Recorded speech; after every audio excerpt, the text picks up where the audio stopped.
जय जगन्नाथ सांग मैंने वेलकम करुच्ची मो यूट्यूब चैनल प्रश्नपत्र को चलतु आज एक सुंदर प्रश्न स्टार्ट करनबा। आज आम आलोचना करबा वाक्यर संज्ञा स्वरूप और तार रूपांतरित। फर्स्ट आम आलोचना करबा वाक्य कौन। वाक्य कौन आम तो पूर्व भिडियो गुड़ाक ही आलोचना करछे वाक्य कौन, वाक्य केते प्रकार, गठन अनुसार वाक्य केते प्रकार। तो आज आलोचना करबा वाक्य कौन ना केते गुड़िए अर्थवाची शब्द मिलित होई केते गुड़िए अर्थवाची शब्द मिलित होई मनर भाव को प्रकाश कले ताहाकू वाक्य कहा जाए। केते गुड़िए अर्थवाची शब्द मिलित होई मनर भाव को प्रकाश कले ताहाकू शब्द कहा जाए। आसंतु आलोचना करबा उदाहरण वाक्यर उदाहरण आलोचना करबा। यथा मु काली कलिकता जीपी। उदाहरण है मु काली कलिकता जीपी। आपण माने बुझी पाले जे वाक्य कौन, वाक्यर उदाहरण कौन।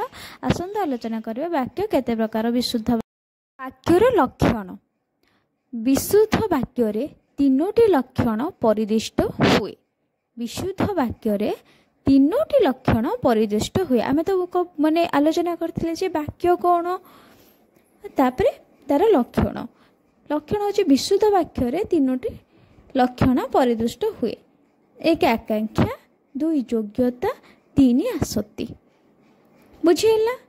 आसंतु आलोचना करिबा आकांक्षा काहाकू कहा जाए, योग्यता काहाकू कहा जाए, आसक्ति काहाकू कहा जाए।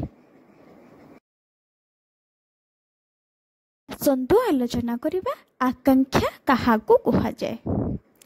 अर्थबोध निमित्त गोटिए पद अन्य पद बा पद मानकर अपेक्षा रखिले ताहाकू वाक्यर आकांक्षा कहा जाए।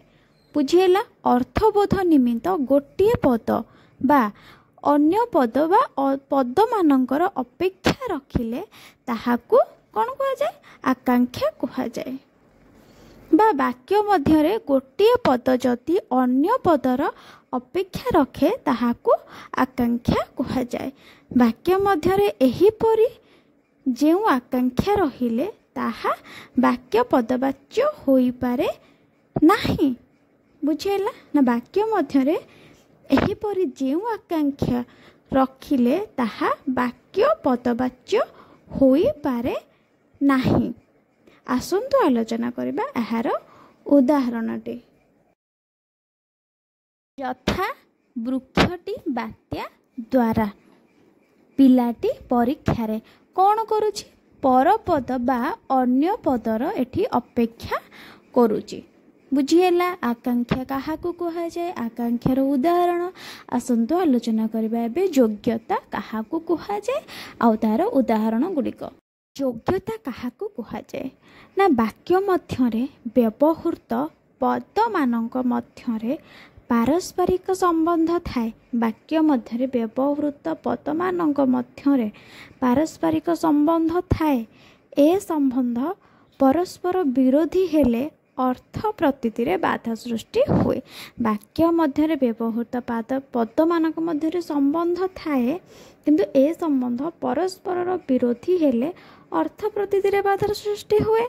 तेणु वाक्य मध्यरे पद मानकर परस्पर विरोधी न हेबा वाक्यर लक्षण अटे। तेणु ए लक्षण को योग्यता कहा जाए। बुझिएला। योग्यता काहाकू कहा जाए। आसंतु आलोचना करबा योग्यतार उदाहरण। उदाहरणटी कौन ना राम निया खाऊछि गछटी धाउछि। एही वाक्य रे योग्य पदटी नाही। तेणु यह असंभव अटे।